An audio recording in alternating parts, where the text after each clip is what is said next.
Good morning, good afternoon, good day. This is Tony from the NGS Academy team for the Africa CDC. I'm here in Kimri Wellcome Trust in Kenya.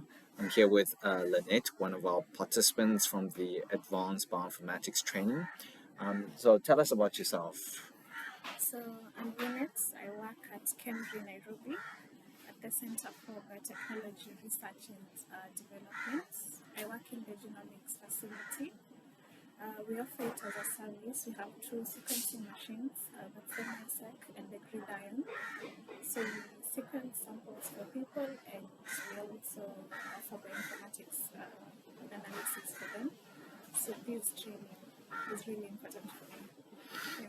Yeah. Okay, so this is the third iteration of the advanced training. Yes. So the first year you sort of came and you had some introduction to Nextflow, SnakeMake, and the second year you were sort of did some Docker programming with containers, different workflows. Now this year you sort of take all that skill set and knowledge and you sort of work on your project to see how you can fully integrate what you've learned into execution.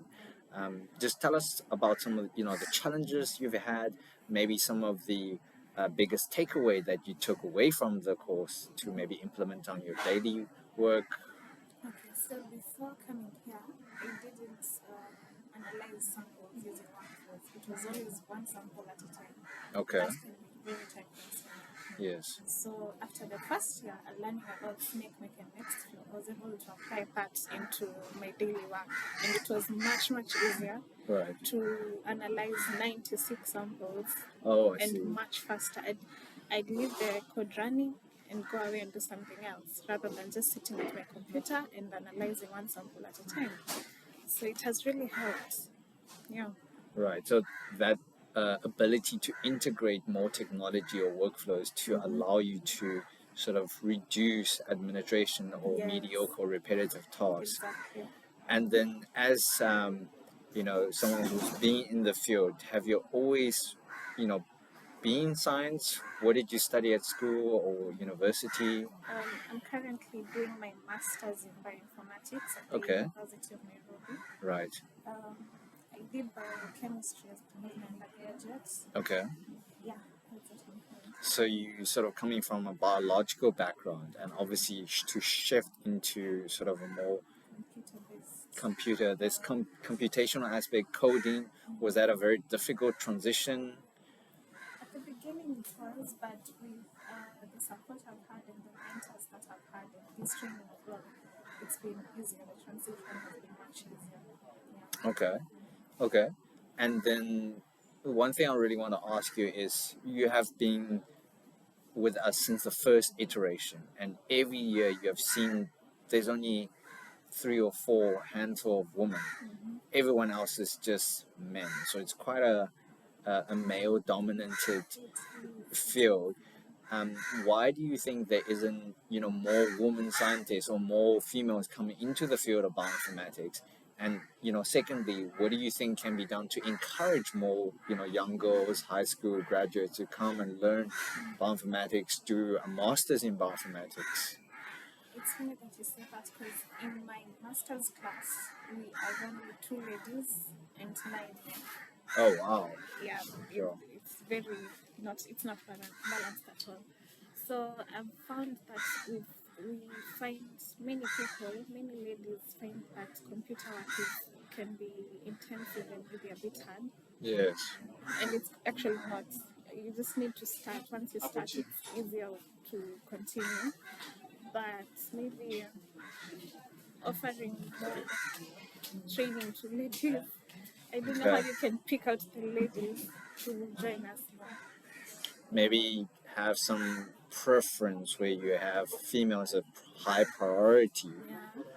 Yeah, I mean that's also why we're trying to do this interview, to actually gain your point of view and share your perspective, so other females or young girls can actually see, okay, there is someone in science, she is doing her master, if she can do it, I can also do it.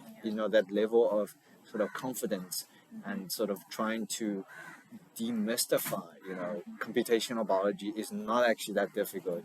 She's doing it, So I it's mean, possible for another lady to do it as well. right. And then tell us about, you working in Nairobi in Kenya, which is quite a large city, and how was that affected by the SARS, 2022 COVID pandemic? And we've seen, how this pandemic has affected, the African countries much more severely than developed countries like America and Europe, and the healthcare system, how fragile it is. So, like every other country in the world, most people started working from home.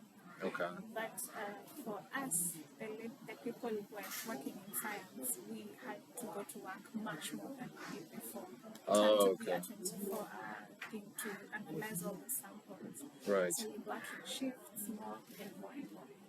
Um, how did it affect us? I feel like during that period, we didn't really do a lot of bioinformatics. Okay. It was mostly just um, PCR to identify the people with COVID, reporting, and so they can get the treatment that they deserve. Okay. So we weren't doing a lot of sequencing. Maybe sequencing came a bit later, but Right. mostly it was just identifying the people. So really supporting the healthcare sector, clinicians, doctors. But I mean, now you've seen how severe, a pandemic can be, and you really need to sort of upgrade your surveillance program so that to ensure, you're better dealt with or be more prepared for the next pandemic. So tell us, in terms of your, personal experience, you have seen, the shift from technology. You mentioned you have more equipment available, and now we sort of seen a transition to AI. How does that affect your day-to-day work? Do you use a lot of modern technology or new AIs to do your work? Yes, I'm using a lot of ChatGPT. Okay. It helps a lot. Maybe if I find I'm running a code and I'm really struggling with it, but now I can just copy and paste my code on ChatGPT and it can tell me maybe where my error is, what's wrong I with see. my code. Yeah, Yeah, I mean, we have that's AI that's really helping us, but it might also come to replace us. Yeah, I mean, I think, as you eloquently put, we have to integrate more technology into our lives and work, but we also need to realize that, We need to adapt as well. yes, I mean, these new technologies are there as a tool, but you need to ask the right questions. You need to be able to use this tool to maximize its efficiency. Right. As we come towards, the end of this, I really want to ask you what advice or personal experience you want to share with younger generation, especially young people that's coming to the field of science. They might want to pursue a career in bioinformatics. Um, what advice would you tell them? Um, you need to keep reading. The bioinformatics keeps on getting more and more and better, much better. You Yes. also need to network a lot, meet more bioinformaticians, meet other scientists. That's where you learn things from other people rather than just from your computer. Yeah.